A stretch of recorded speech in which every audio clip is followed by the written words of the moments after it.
സ്നേഹമുള്ളവരെ, നസ്രാണി റിസർച്ച് സെന്ററിൽ നിന്ന് ആശംസകൾ.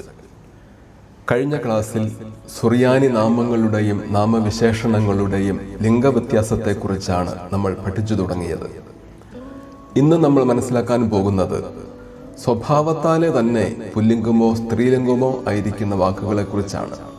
അതായത് കഴിഞ്ഞ ക്ലാസ്സിൽ നാം മനസ്സിലാക്കിയത് സാധാരണ സുറിയാനി മാസ്കുലിൻ വാക്കുകളെ ഫെമിനിൻ വാക്കുകളാക്കുന്നതിന് വാക്കിന്റെ അവസാനത്തെ ആലപ്പിന് മുമ്പ് താവ് എന്ന അക്ഷരം ചേർത്തിട്ട് അതിന് തൊട്ടു മുമ്പുള്ള അക്ഷരത്തിന്റെ വവ്വൽ താവിലേക്ക് മാറ്റിയാൽ മതിയെന്നാണ്. അതിനാൽ സ്വാഭാവികമായും സ്ത്രീലിംഗ വാക്കുകളെല്ലാം താ എന്ന അക്ഷരത്തിലായിരിക്കും അവസാനിക്കുന്നതെന്ന് നമുക്ക് കരുതാം. എന്നാൽ ഇന്ന് നമ്മൾ പഠിക്കാൻ പോകുന്നത് ഈ നിയമം ബാധകമല്ലാത്ത സ്വഭാവത്താലെ തന്നെ പുല്ലിംഗമോ സ്ത്രീലിംഗമോ ആയ വാക്കുകളെ കുറിച്ചാണ്. ആദ്യം നമുക്ക് സ്വാഭാവികമായി തന്നെ പുല്ലിംഗമായിരിക്കുന്ന വാക്കുകളെ കുറിച്ച് മനസ്സിലാക്കാം. ഒന്നാമതായി, പുരുഷന്മാരെ സൂചിപ്പിക്കുന്ന നാമങ്ങളും സർവനാമങ്ങളും എപ്പോഴും മാസ്കുലിൻ ആയിരിക്കും. ഉദാഹരണത്തിന് മൽക്ക. മൽക്ക എന്ന വാക്ക് രാജാവ് എന്നാണ് അർത്ഥം. തൗറ. തൗറ എന്ന വാക്കിന് കാള എന്നാണ് അർത്ഥം. പൗലോസ്. പൗലോസ് പുരുഷനെ സൂചിപ്പിക്കുന്ന പേരാണ്. രണ്ടാമത്, പുരുഷന്മാരുടെ ജീവിതാവസ്ഥയെ സൂചിപ്പിക്കുന്ന വാക്കുകൾ എപ്പോഴും മാസ്കുലിനായിരിക്കും. ഉദാഹരണം കഹ്ന. കഹ്ന എന്ന വാക്കിന്റെ അർത്ഥം പുരോഹിതൻ എന്നാണ്. വീണ്ടും ആവ, നമ്മൾ പഠിച്ച വാക്കാണ്. പിതാവ് എന്നാണ് വാക്കിന്റെ അർത്ഥം. ഹസ്ന. ഹസ്ന എന്ന വാക്കിന്റെ അർത്ഥം വരൻ എന്നാണ്. മൂന്നാമതായിട്ട്, സാമ്രാജ്യങ്ങളുടെ പേരുകൾ എപ്പോഴും മാസ്കുലിൻ ആയിരിക്കും. ഉദാഹരണം യൗനായ. യൗനായ എന്നാൽ ഗ്രീക്ക് സാമ്രാജ്യത്തിന്റെ പേരാണ്. നാലാമതായിട്ട്, നദികളുടെ പേരുകൾ എപ്പോഴും മാസ്കുലിൻ ആയിരിക്കും. ഉദാഹരണത്തിന് യോർദനാൻ. അഞ്ചാമതായി, പർവ്വതങ്ങളുടെ പേരുകൾ എപ്പോഴും മാസ്കുലിൻ ആയിരിക്കും. ഉദാഹരണത്തിന് സെഹിയോൻ. സിയോൻ പർവ്വതത്തിന്റെ പേരാണ് സെഹിയോൻ. ആറാമതായി, മാസങ്ങളുടെ പേര് എപ്പോഴും പുല്ലിംഗമാണ്. ഉദാഹരണം നീസാൻ. നീസാൻ എന്നാൽ ഏപ്രിൽ മാസം എന്നാണ് അർത്ഥം. ഏഴാമതായി, ലോഹങ്ങളുടെ പേര് എപ്പോഴും മാസ്കുലിനാണ്. ഉദാഹരണം ദഹ്വ.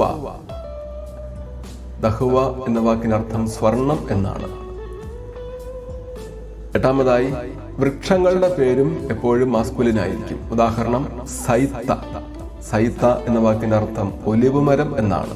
ശ്രദ്ധിക്കുക, ഇവിടെ ഈ വാക്ക് താ എന്നാണ് അവസാനിക്കുന്നതെങ്കിലും അതൊരു മരത്തിന്റെ പേരായതുകൊണ്ട് അത് മാസ്കുലിൻ തന്നെ ആയിരിക്കും. അടുത്ത വാക്ക് ദഖ്ല. ഈന്തപ്പനയ്ക്ക് സുറിയാനിയിൽ പറയുന്ന പേരാണ് ദഖ്ല. അടുത്തതായി, സ്വാഭാവികമായി തന്നെ സ്ത്രീലിംഗം അല്ലെങ്കിൽ ഫെമിനിൻ ആയിരിക്കുന്ന വാക്കുകൾ ഏതൊക്കെയാണെന്ന് മനസ്സിലാക്കാം.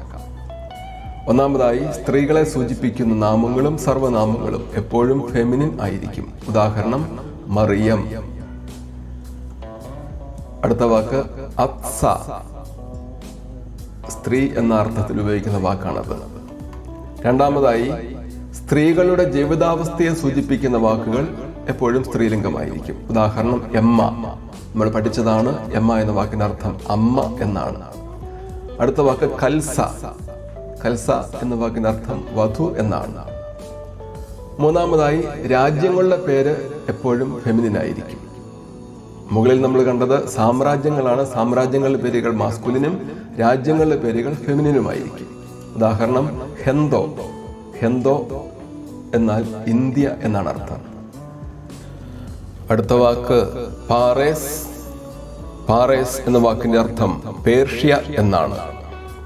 നാലാമതായി, പട്ടണങ്ങളുടെയും നഗരങ്ങളുടെയും പേരുകൾ എപ്പോഴും സ്ത്രീലിംഗമായിരിക്കും. ഉദാഹരണം ഓറഷ്ലേം. ഓറഷ്ലേം ജെറുസലേം പട്ടണത്തിന്റെ പേരാണത്. അഞ്ചാമതായി, ദ്വീപുകളുടെ പേരുകൾ എപ്പോഴും സ്ത്രീലിംഗമാണ്. ഉദാഹരണം ഖൗപ്പറോസ്. സൈപ്രസ് എന്ന ദ്വീപിന്റെ പേരാണത്. ആറാമതായി, 4 ദിക്കുകളുടെ പേരുകൾ ഫെമിനിനാണ്. ഉദാഹരണം മദ്നഹ. മദ്നഹ എന്ന് പറഞ്ഞാൽ കിഴക്ക് എന്നാണ് അർത്ഥം. 7-മതായി ശരീരത്തിൽ ജോഡികളായി വരുന്ന അവയവങ്ങളുടെ പേരുകൾ എപ്പോഴും ഫെമിനിനായിരിക്കും. ഉദാഹരണം റഗുല. റഗുല എന്നാൽ കാല് എന്നാണ് അർത്ഥം. അടുത്ത വാക്ക് യദുന.